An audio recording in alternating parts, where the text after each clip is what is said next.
Michael Knowles of the Daily Wire faced backlash from students attending a YAF talk when they obnoxiously interrupted his speech in this classic video. What's new? They're always doing this. Hello and welcome back to Resist the Mainstream. I'm Steve Inman, reporting the news that the mainstream won't. Don't forget to subscribe, like, and hit the notification bell for more updates.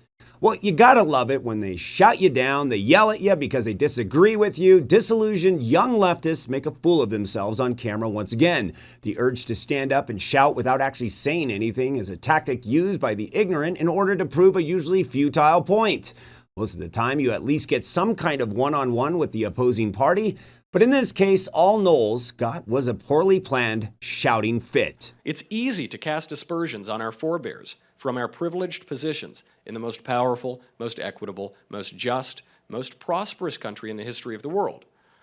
It's far more difficult and humbling to recognize the complexities of history and show gratitude for the people who made our lives possible.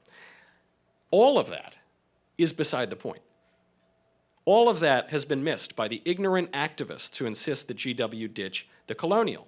The point that they're missing is this: the colonials that the mascot represents were not defenders of colonialism.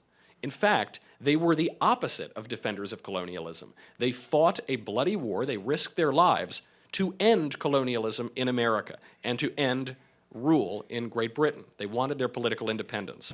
Fuck you, you fucking fascist! Shame! Shame! Shame! Shame! Shame! Shame! Oh, these kids are really proving me wrong. You see, because my premise was that these students are ignorant and not well behaved. But they're proving me wrong tonight. Knowles was simply giving a talk about George Washington and the use of the colonial mascot, which is used to represent soldiers who served in the Continental Army during the American Revolutionary War against British colonialism. Ironic, right? The university's use of the mascot was in question over the argument that a colonial mascot supports colonialism, when in this context, it was actually quite the opposite. Even active college students tend to forget that the U.S. fought against rampant colonialism from the British to create this nation in the first place, with George Washington being a major figure and driving force behind our victory.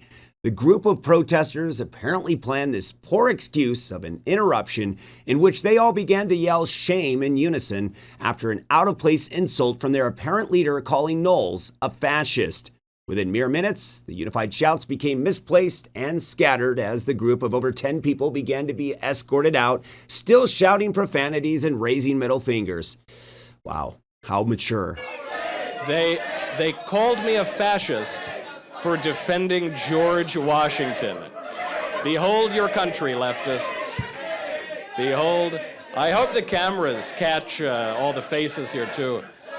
Because I think this school costs about $70,000 a year to attend. This is the job they've done. Hey, just for the people in the room, if you have, like that guy right there, what did I say that you disagree with? Does anyone have anything? What did I say that any of you disagree with? Can you name one thing? What? Well, what is it? What is it? What did I say? I can't hear over all the shouting and the screeching and the... What did I say that you disagree with? Could you... Thunder? I can't...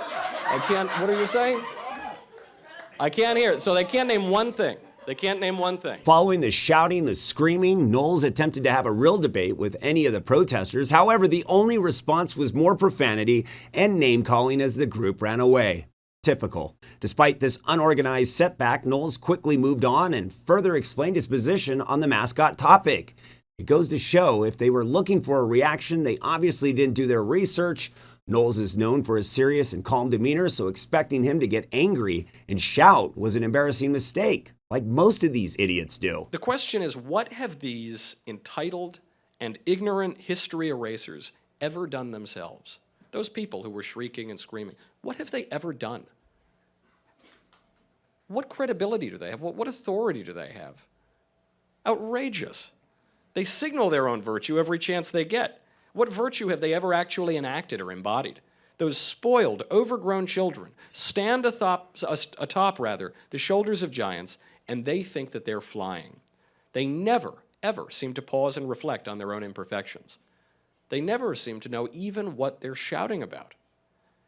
They attacked the colonials for occupying a land previously inhabited by Native Americans. We all occupy that same land today. Why don't any of us leave? Why don't any of them leave? They're the ones making the claim. If this is stolen land, then why don't those people pick up and go back to their ancestral lands? For most people, that would be an impossibility, because in America, we all hail ancestrally from many different places. Would I go back to Italy? Would I go back to Ireland? Would I go back to Britain? I don't know. I'd try to figure out a way to go back to Greenland, because I know that that's going to come back into America pretty soon. Are we really wise to cast aspersions with the perspective of 250 years on men and women who are in so many ways better than us? The anti-historical, anti-intellectual, and anti-American fanaticism that would do away with George the Colonial is caused by ignorance, of course. But more than that, it is caused by pride. Our generation's unearned and unwarranted sense of moral superiority over our ancestors. That's pride.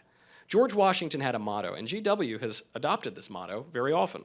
We would all do well to remember it. The motto is 3 words. It says, deeds, not words. Deeds, not words. Washington was famously reticent. He didn't signal his virtue to his countrymen. George Washington didn't need to signal his virtue. He enacted virtue. Our founding fathers' critics would do very well to emulate not just Washington, but so many of our colonial forebears. If they quieted their uninformed yaps and instead performed even some small fraction of the great deeds of those great men, those great American colonials, they and all the rest of us would be better off. Perhaps then, we might be interested in what those people have to say. Now, certainly, we are not. Until then, I'm sticking with George the Colonial. First in war, first in peace, and first in the hearts of his countrymen. Some solace may be found in the fact that Knowles pointed out that the protesters were on camera, faces and all, and so at the very least, their poor attempt at a meaningful interruption can be enjoyed by the general public on the internet for you and me. Until next time, this is Resist the Mainstream, reporting the news that the mainstream won't. Don't forget to subscribe, like, and hit the notification bell to stay up to date with our latest videos and classic videos. Till next time, take care, and we'll see you then.